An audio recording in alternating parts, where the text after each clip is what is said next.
Hello et bienvenue dans Je peux pas, je vis ma vie. Ici, on va parler entrepreneuriat, spiritualité et développement perso. Je suis Soraya, coach et entrepreneur, et je t'aide à garder un état d'esprit positif qui va te donner envie de réaliser tous tes projets et de simplement vivre ta vie. Bonne écoute!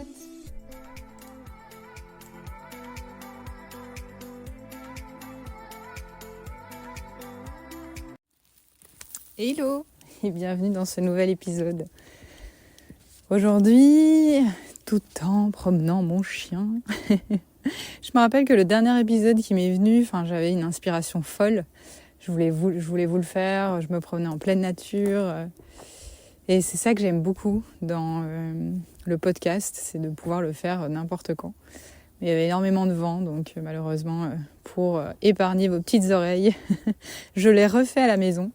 Mais j'ai repris note de toutes ces idées qui étaient venues et finalement, l'élan n'était pas pareil. Et voilà, en fait, c'est aussi un épisode de plus pour te montrer de pas hésiter à casser les codes, à faire comme t'en as envie, à faire ce qui te plaît. Et mais c'est pas le sujet d'aujourd'hui. Déjà, le sujet d'aujourd'hui, c'est plutôt l'argent. Parce que c'est un sujet qui est revenu beaucoup dans mon chemin de reconversion et qui revient beaucoup chez vous aussi quand vous venez me voir et que vous me dites que vous avez envie de changer de métier, mais que vous avez un loyer à payer, que vous avez des enfants, que vous voulez pas vous restreindre ou peu importe les excuses ou les peurs en fait, parce que souvent c'est des peurs infondées. Et je te fais ce podcast pour que tu réalises en fait que tout est une question de perspective et que tant que tu l'as pas vécu, tu peux pas savoir. Parce que finalement, quand tu changes de boulot ou quand tu es licencié ou tu gagnes moins, tu t'imagines toujours le pire.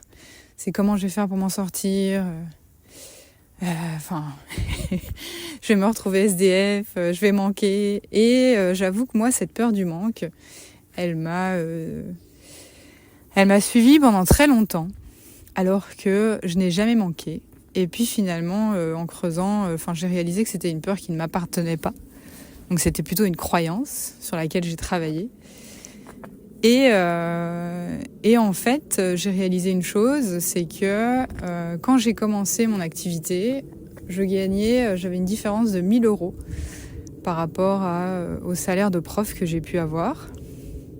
Et en fait, en travaillant sur ma relation à l'argent, chose que je fais avec vous aussi dans Témiskira, dans mon programme, et en mettant de la conscience sur mes dépenses et sur le montant exact dont j'avais besoin. Donc ça, c'est vraiment un conseil que je te donne si c'est vraiment un frein vers ton chemin de reconversion ou vers le fait d'avoir envie de lancer une activité. C'est de faire vraiment le calcul de tout ce dont tu as besoin, mais vraiment le nécessaire, quoi, l'essentiel, le loyer, les charges, les courses, vraiment faire un calcul. Et en fait, je réalisais, pour vous donner un chiffre, qu'avec 1 500 €, je m'en sortais très bien. Mais là, moi, je suis en couple, donc être en couple, j'avoue, c'est un avantage. On divise tout par 2. Mais en fait, des solutions, il y en a plein. Et ça, je t'en parle dans mon programme, dans le module sur l'argent de Témiskira. Et en fait, ça peut paraître paradoxal, mais c'est quand je gagnais moins que je vivais mieux. Parce que ça aussi, quand je te dis que j'ai mis de la conscience dans mes dépenses, j'ai arrêté de faire des dépenses qui n'étaient pas utiles, comme on a tous tendance à faire sur Amazon, où faut que je fasse du shopping pour me sentir mieux, j'ai plus rien à mettre. Et en fait, là, je suis plutôt dans un cycle où je reçois. Je reçois plutôt que je donne, pas donner ou offrir, plutôt que l'argent a plus tendance à rentrer plutôt qu'à sortir. Déjà, pourquoi ? Parce que, comme je t'ai dit, donc j'ai travaillé ma relation à l'argent et au manque. Et à force, en fait, d'avoir peur du manque, je m'accrochais à l'argent comme je sais pas, une copine que j'avais peur de voir partir, ou comme mon mec que j'ai peur de voir partir par manque de confiance.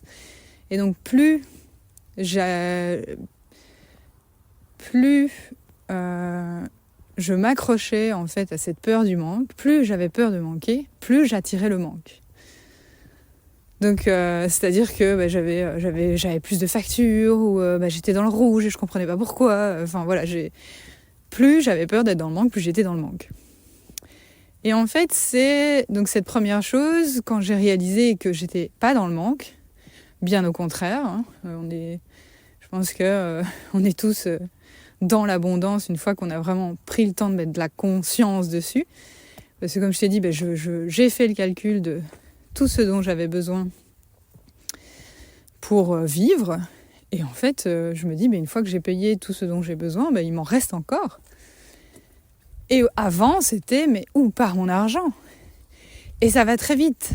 C'est un abonnement Netflix, c'est un abonnement à un magazine, c'est une formation, c'est du shopping, c'est des restaurants, c'est un café, c'est acheter à manger à l'extérieur. Enfin, toutes ces petites choses-là, en fait, j'ai appris à les mettre dans mes plaisirs. Donc, c'est-à-dire qu'aujourd'hui, mes plaisirs, je compte 10% de mes revenus.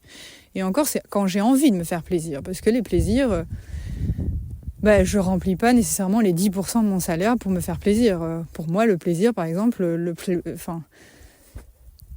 plaisir rédhibitoire, sur lequel je ne reviendrai pas, c'est par exemple le sport. Ça, je sais que mon abonnement de sport, ça fait partie des plaisirs. Et c'est un plaisir sur lequel j'ai pas envie de me restreindre. Parce qu'en fait, je te dis pas d'arrêter de vivre, tu vois. Je te dis pas d'arrêter de te faire plaisir.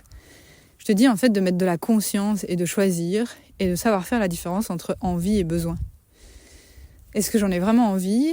Est-ce que j'en ai besoin ? Ça, c'est une question qu'il faut vraiment que tu prennes l'habitude de prendre avant de sortir ta carte de crédit. Et donc déjà, le fait de mettre en place ce système, donc mes dépenses se sont déjà réduites. Et en plus, quand je me fais plaisir, je me fais vraiment plaisir. Ça a beaucoup plus de sens, ça a de la conscience, il y a de l'intention en fait dans mes dépenses. Et ça aussi, tu vois. Mon argent, j'ai appris à le chérir, on va dire. Comme je te l'ai dit au début, comme mon mec, comme ta meilleure amie. Et en fait, quand tu lui donnes de l'importance, c'est à ce moment-là qu'il prend de l'ampleur. Parce que si tu te dis, je peux m'acheter tout ce que je veux. Si j'ai envie de m'acheter un jean, je m'achète un jean. Si je veux m'acheter un t-shirt, je m'achète un t-shirt. Si j'ai envie de faire un resto, je fais un resto. Mais que tu mets aucune conscience, aucune importance, c'est comme si tu disais que l'argent n'avait aucune importance. Donc s'il n'est pas important pour toi, pourquoi est-ce que lui te donnerait de l'importance ? Ça paraît fou, hein, mais pourtant ça change tout. Et justement, je t'avais posé une question sur ma page Instagram. Si t'es pas encore abonné, je t'invite à aller dans la description et à venir me suivre sur change de job, avec un point entre chaque mot. Et je te posais la question et je te disais, tiens, quand tu trouves imaginons une pièce de 10 cents par terre, est-ce que tu la ramasses ? Et vous avez été nombreux à me répondre à chaque fois. C'est déjà un bon step pour attirer l'abondance, pour avoir plus d'argent. Parce que, encore une fois, si tu ramasses pas cette pièce, tu lui donnes pas d'importance, en fait, à l'argent. Donc, encore une fois, si tu lui donnes pas de l'importance, comment veux-tu que lui te donne de l'importance ? Comment veux-tu qu'il vienne vers toi ? Et en fait, quand tu le ramasses pas, bien souvent, c'est dû aussi à des schémas, à des croyances qui te disent non, je vais pas ramasser une pièce de 10 cents, ça fait rat. On va me prendre pour une radine, une crève la faim. Et le tout aussi pour attirer plus d'abondance, gagner plus d'argent, c'est de déconstruire tout ça. C'est de te dire, en fait, je ne suis pas une radine. Je fais attention à mon argent. Parce que l'argent a de l'importance pour moi. Parce que je veux en créer plus. Tu vois ? Même chose pour la pièce. C'est pas, je suis pas une rate parce que je vois une pièce par terre. C'est, je prends la pièce parce que l'argent a de l'importance. Et plus tu lui donnes de l'importance, plus tu l'attireras vers toi. D'ailleurs, il y a quelque chose qui me vient par rapport à cette histoire de pièces. C'est justement aussi, quand tu vois une pièce, la prochaine fois que tu vois une pièce par terre, pense à moi, ou n'hésite pas à me le partager, à venir me le partager sur Instagram, ou même n'hésitez pas à partager cet épisode s'il vous a plu ou si vous pensez qu'il peut aider d'autres personnes qui ont besoin de travailler cette relation à l'argent. Mais le truc aussi, c'est quand tu vois cette pièce par terre, tu vois ça déjà comme un signe de l'univers. Donc l'univers te teste pour voir si tu lui donnes de l'importance. Mais aussi, c'est un signe d'abondance. Tu vois, quand tu trouves de l'argent ou quand tu vends un objet ou un service dans ton business, c'est une manière que l'univers a de te dire ok, t'es soutenu. T'inquiète pas, l'abondance est partout, continue à faire ce que tu fais. L'univers te récompense. Tu vois. Ensuite, donc ce qui m'a beaucoup aidé, c'est mettre de la conscience dans mes dépenses. Chose aussi, je vais essayer de retenir ce que j'ai envie de te partager après. Il y a une deuxième chose qui m'a beaucoup aidé aussi pour gagner, pour manifester plus d'argent et plus d'abondance dans ma vie, plus de richesse. Mais là, en fait, il y a une autre petite chose que j'ai envie de te demander et je me demande si tu fais, c'est par exemple vérifier tes tickets. Tu vois, que ce soit au restaurant ou quand tu fais tes courses, les gens sont souvent très mal à l'aise, tu vois, quand tu dois vérifier en fait les comptes ou quand tu demandes la note. Bien souvent, ils regardent la note très très vite et puis ils payent. Et ça aussi, c'est quelque chose, quand je t'ai dit qu'aujourd'hui je mets de la conscience dans mes dépenses, je regarde chacun de mes tickets. J'avais un exemple pour ça. Et d'ailleurs, tu penseras à moi aussi la prochaine fois que tu iras au resto parce qu'ils font souvent des erreurs. Mais pour te donner un exemple, tiens, j'avais reçu, j'essaie d'en trouver une autre. Bon, je suis allée à la pharmacie pour aller chercher un médicament et donc elle m'apporte. Mais il me fallait pas grand chose en fait, je crois pour le médicament il me fallait juste un sachet. Elle m'apporte une boîte de 20 sachets. Je dis vous avez pas plus petit ? Et donc elle me dit ah ben non, malheureusement ça se vend par 20. Je dis j'ai pas besoin de 20 sachets. Et ensuite je lui dis regardez peut-être un générique, tu vois. Et je me dis ce genre de choses en fait, plein de gens n'auraient jamais eu le cran de le faire par peur. Dis-moi si tu fonctionnes comme ça. En tout cas, si tu fonctionnes comme ça, c'est que on a quelque chose à faire sur ta relation à l'argent. Donc, moi, j'ai pris le temps de demander, est-ce que vous pouvez trouver moins cher ? Est-ce que vous pouvez trouver peut-être un générique avec moins de sachets à l'intérieur ? Mais, première chose, j'ai dû me confronter au regard de l'infirmière, de la pharmacienne. Puis, il y avait du monde derrière moi. Donc, ça fait que les gens qui sont derrière moi attendent. Et en fait, je suis OK avec tout ça. Je suis OK avec tout ça. J'ai plus aucun problème vis-à-vis de ce genre de jugement. Je sais pourquoi je le fais. Je ne fais pas par radinerie, je ne le fais pas pour être chiante. Je le fais parce que je mets de la conscience dans mes dépenses. Et surtout, pour moi, c'était inutile d'acheter une boîte de 20. Ça veut dire que j'aurais acheté une boîte de 20 et en plus, j'aurais utilisé un sachet et le reste, je l'aurais jeté. Donc, encore une fois, l'argent n'a pas d'importance pour moi. Et donc là, elle vérifie et puis en demandant, ah oui, effectivement. Effectivement, il y a un générique avec une boîte de 8. Et c'était, je crois que c'est 11 € moins cher. Je dis, voilà. Je dis, ça vaut quand même la peine. Et en fait, on a l'impression que toutes ces petites choses ne valent pas la peine, alors que justement, toutes ces petites choses et toutes ces petites dépenses, quand tu les accumules à la fin du mois, tu réalises que c'est pour ça que tu es dans le rouge. Et c'est ça aussi qui a fait que quand j'ai débuté avec 1 500 €, je vivais très bien. Et par exemple, un autre exemple, j'ai reçu une facture de chez Orange qui me réclamait plus de 450 € pour une facture impayée, alors que j'ai toujours été en ordre dans mes factures.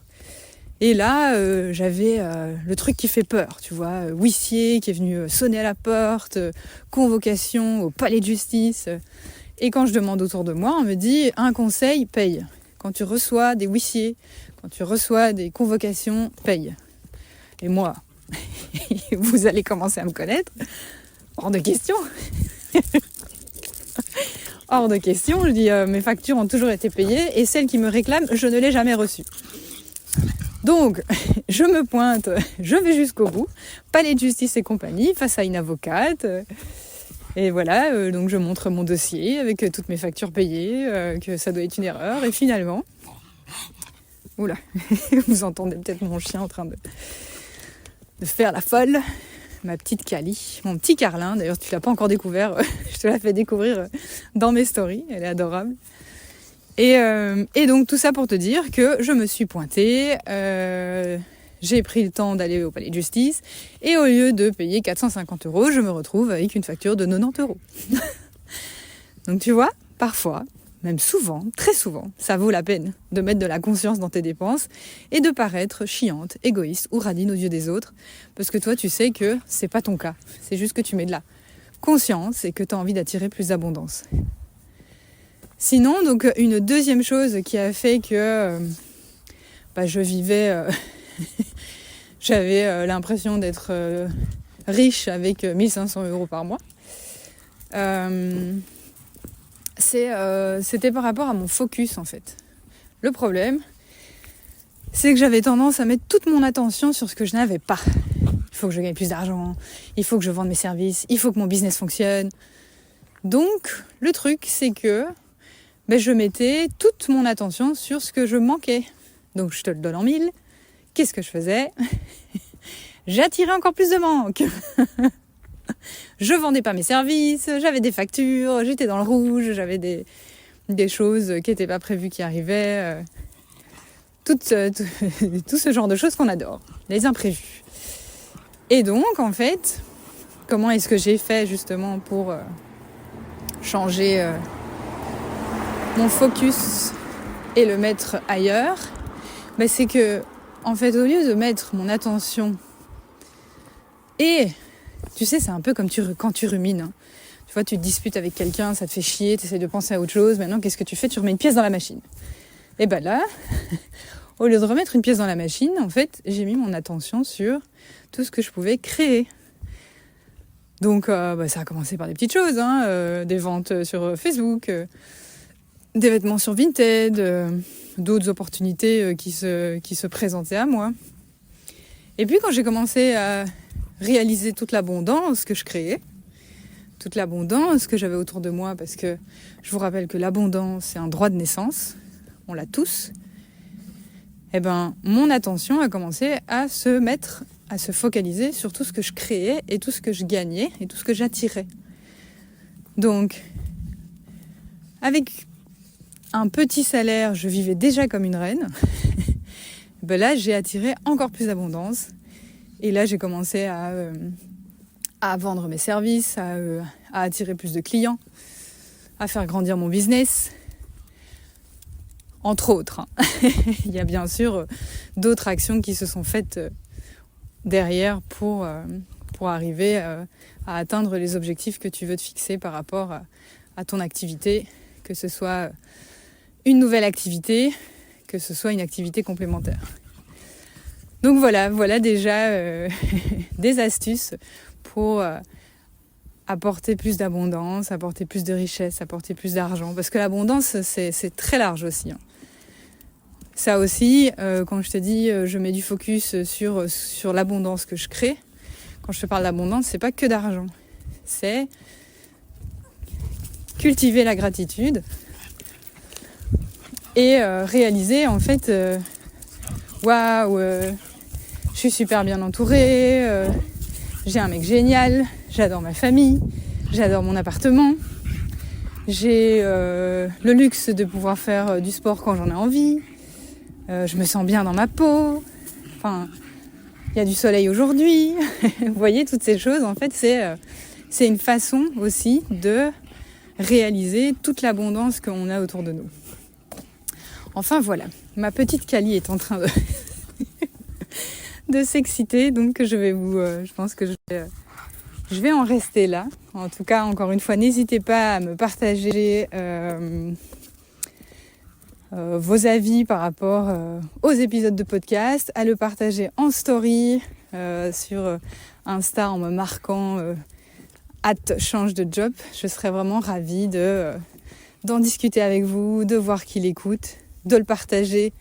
Ça m'aide beaucoup à le faire développer et à continuer à le faire grandir et à vous partager ce qui vous aide sur votre voie, sur votre épanouissement professionnel et personnel bien sûr, parce que voilà, avant tout, c'est tout ce que je vous souhaite, c'est simplement de vivre votre vie et d'être heureux.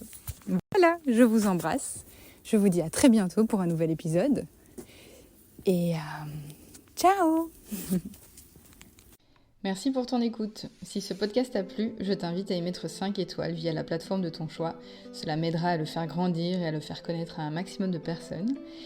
Et si tu veux me suivre pour connaître mes prochains programmes et formations, je t'invite à t'inscrire à ma newsletter sur mon site sorayaexplosoring.com et à partager ce podcast via Instagram en me marquant. Cela me fait toujours plaisir d'avoir vos retours. À bientôt!